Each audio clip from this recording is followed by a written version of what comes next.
may aquarium, walang tubig, walang isda. Ba't ka nag-aalaga ng isda na walang tubig din? At saka ano yun, naglalagay siya ng imagination na pagkain? Saan na naman nagpunta yun?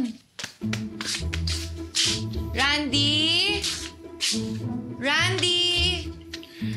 Galing talaga tumakas sa kulungan niya yung alaga, yung tarantula, yun, ma'am?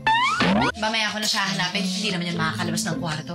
Ang importante, matalo natin si Lloyd. Let's go!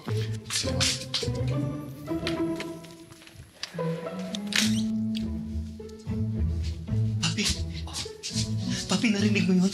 Ha? May tarantula raw. Hanapin natin yung tarantula. Halika na, alis na tayo dito. Halika na! Papi, halika na!